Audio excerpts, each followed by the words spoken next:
방금 그 실루엣의 정체는 뭘까요? 이것은 시간당 1cm를 자랍니다. 시간당 2cm를 자라는 대나무의 밭만큼 빨리 자랍니다. 그냥 놔뒀다간 어린 왕자의 별에서는 미친 바오밥 나무처럼 크게 자랄 수도 있습니다. 1년이 지나면 10m가 넘는데요. 4층짜리 건물의 높이와 맞먹습니다. 그 정체는 바로 응가입니다. 일반적으로 사람들은 하루에 한 번 배변합니다. 우리는 그 뒤에 이렇게 생각하죠. 냄새. 그런데 우린 똥에 대해 얼마나 알고 있을까요? 똥에 대한 TMI, 지금부터 시작하겠습니다. 똥은 뭘까요? 똥의 75%는 물로 이루어져 있습니다. 그리고 나머지 25%는 대부분 박테리아나 소화되지 않은 음식물 찌꺼기입니다. 사람도 75% 정도는 물로 이루어져 있다는데 응가는 우리의 형제였던 것일까요? 오줌은 음식물들이 세포의 대사작용을 거친 후 남겨진 부산물이지만 똥은 단지 음식물의 찌꺼기로 소화되지 않은 잉여물입니다. 아무데도 쓰이지 못한 잉여물입니다. 정말 우리의 형제임에 틀림이 없네요. 우린 하루에 평균 3끼를 먹습니다. 음식물은 우리의 치아, 침, 위액에 의해 분해되는데요. 음식물들은 십이지장을 지나 소장으로 향하면서 점점 소화되기 시작합니다. 그리고 소화되지 않는 부분은 대장으로 향합니다. 대장에서는 대변의 수분을 흡수하고 발효시켜서 딱딱한 형태로 만듭니다. 그 과정을 통해 우리에게 친근한 커다랗고 긴 갈색 구렁이가 만들어지는 것입니다. 방귀는 무엇일까요? 대장에서 똥을 발효시키는 건 박테리아와 같은 미생물이에요. 거기에서 부패하는 단백질이 가스를 만드는데 그것이 바로 방귀입니다. 사람들은 평균 15에서 25회의 방귀를 자기도 모르게 배출한다고 합니다. 알게 모르게 우리는 서로 방귀를 교환하고 있는 것입니다. 소리가 큰 방귀는 관종 방귀가 틀림없습니다. 빈 방에서 방귀를 뀌면 사람들이 모여든다는 걸 보면 이는 틀림없는 과학적 사실입니다.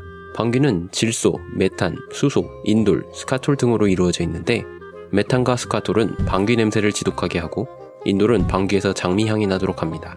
어쨌든 우리 방귀에는 인돌보단 메탄과 스카톨이 더 많은 것 같죠? 그래서 말라위라는 나라에서는 공공장소에서 방귀를 뀌지 못하게 법으로 막았습니다. 물론 강렬한 저항에 부딪혔죠. 하루에 25번은 뀌어야 되니까요. 그런데 왜 내 방귀 냄새는 나한텐 괜찮게 느껴질까요? 우리가 거울에 섰을 때 우리 모습이 나름 괜찮아 보이는 거랑 비슷한 이치입니다. 사람들은 하루에 똥을 얼마나 쌀까요? 사람들은 보통 100g에서 150g의 똥을 쌉니다. 1년에 47kg쯤 싸는 것인데요. 70억 명이 1년에 약 3천억 kg의 똥을 낳는 것입니다. 그 중에 물이 2250억 kg을 차지하는데요. 한 사람이 350kg의 물을 쓰고 1년에 130톤의 물을 쓰니까 1년에 70억 명분의 똥에는 170만 명이 쓸 수 있는 물이 들어있는 것과 같습니다. 아프리카에는 대변족이 살고 있다고 합니다. 세계 평균과 비교해봤을 때 3배에서 5배 많은 똥을 싼다고 합니다. 어떤 아프리카 부족은 400g의 똥을 싸기도 하는데 대변족은 750g까지도 싼다고 해요. 대변족 사람들은 식이섬유를 많이 섭취하기 때문이라고 합니다. 식이섬유는 소화가 거의 되지 않아 대장까지 그대로 내려가 똥의 부피를 키웁니다.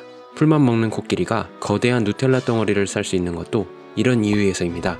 코끼리는 한 번에 10리터의 똥을 싸는데요. 만약 인류 전체가 대변족처럼 똥을 싸면 어떨까요? 그럼 우리는 1년에 2조 킬로그램의 똥을 싸게 됩니다. 1억 킬로그램이 넘는 미국 초대형 항공모함인 제럴드 포드보다 2만 배나 무거운 똥공모함이 완성되는 것입니다. 이 많은 똥들은 다 어디에 가는 걸까요? 대단히 간략화된 설명으로 알려드리겠습니다. 처음에 똥은 정화조로 들어가게 되는데 거기서 미생물들이 똥물을 정화합니다. 똥이 거기서 잠시 머무르며 고체 부분은 바닥으로 가라앉고 남은 물들은 정화 필터를 거쳐 강이나 바다로 흘러나갑니다. 고체는 슬러지 처리 시설로 이동돼서 3주 동안 분해 과정을 거칩니다. 이 과정에서 생성된 가스는 하수 처리 시설의 연료가 되기도 합니다. 이 분해된 고체는 수분이 제거된 뒤 연료, 비료 등으로 쓰입니다. 그럼 자연에 있는 똥은 어디로 갈까요? 쇠똥구리와 파리들이 이를 처리합니다. 이 곤충들이 똥에 알을 낳으면 애벌레들은 똥으로 식사를 하면서 자라나기 시작합니다. 애벌레가 똥에 월세를 사는 동안 박테리아나 곰팡이들이 똥을 분해시켜서 사라지게 합니다. 왜 우리는 똥을 눌 때 오줌도 같이 눌까요? 우리 대장 끝부분인 직장이 가득 차면 직장에서 뇌로 신호를 보내 똥이 마렵게 됩니다. 소변 근육과 배변 근육은 매우 근접해 있기 때문에 똥을 눌 때 오줌을 누고 싶은 생각도 같이 들게 되는 것입니다. 똥은 왜 갈색일까요? 건강한 사람이라면 모두 갈색 구렁이를 낳습니다. 제가 보기엔 가을 웜톤이 틀림없는데요. 이는 스테르코빌린 때문입니다. 쓸개즙 안에는 음식물의 소화를 돕는 빌리루빈이 들어있는데 박테리아에 의해 스테르코빌린으로 분해됩니다. 빌리루빈은 초록색이지만 스테르코빌린은 갈색인데요. 우리 똥이 소화 과정을 거치면서 스테르코빌린에 노출되기 때문에 갈색이 됩니다. 박테리아가 별로 없는 장에서는 초록똥이 나오기도 하는데요. 이는 전혀 정상적인 상태가 아니고 건강이 나쁘다는 신호입니다. 똥을 싸면 우리 장 속엔 똥이 남아있을까요? 음식 섭취 후 음식은 위와 소장에서 6시간에서 8시간 정도를 머무릅니다. 그리고 대장에서는 약 36시간 정도를 머무릅니다. 그래서 평균적으로 우리가 먹은 음식은 2에서 5일 뒤에 배출되게 됩니다. 소장에 있는 음식물들은 아직 위에가 섞여있는 액체 상태인데요. 소장에서 이 액체의 영양분이 흡수됩니다. 아직 영양분들이 있으니 똥이라고 할 수는 없죠. 대장에서는 영양분이 아닌 수분만 흡수됩니다. 대장 안에서 음식물은 썩고 발효되는데요. 이것이 바로 우리가 아는 기다랗고 딱딱한 똥인 것입니다. 대장에 너무 짧게 머무르면 수분이 많아 설사가 되고 반대로 너무 길면 변비가 되는 것입니다. 어쨌든 대장에 있는 녀석들이 바로 진정한 똥이라고 볼 수 있는데요. 똥은 거기서 36시간 동안 머무르기 때문에 우리가 식사를 8시간마다 한 번씩 하고 우리가 그날 먹은 음식을 모두 싼다고 해도 전날의 똥이 남아있을 확률이 큽니다.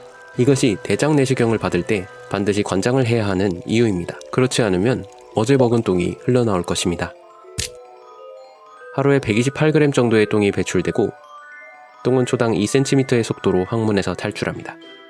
평균 대변 시간은 12초이므로 똥은 평균 24cm의 길이를 가지고 있죠. 이 말은 대장이 똥을 시간당 1cm만큼 만들어낸다는 것인데요. 어린 왕자의 별에서는 미친 바오밥 나무보다도 빨리 자랍니다. 우리의 정체는 살아있는 수타면 기계인 걸까요? 우리가 아무것도 먹지 않아도 똥은 만들어진다고 하니 정말 쉬지 않고 똥을 만들고 있는 거예요. 우린 정말 똥 만드는 기계 그 자체네요. 들어주셔서 감사합니다.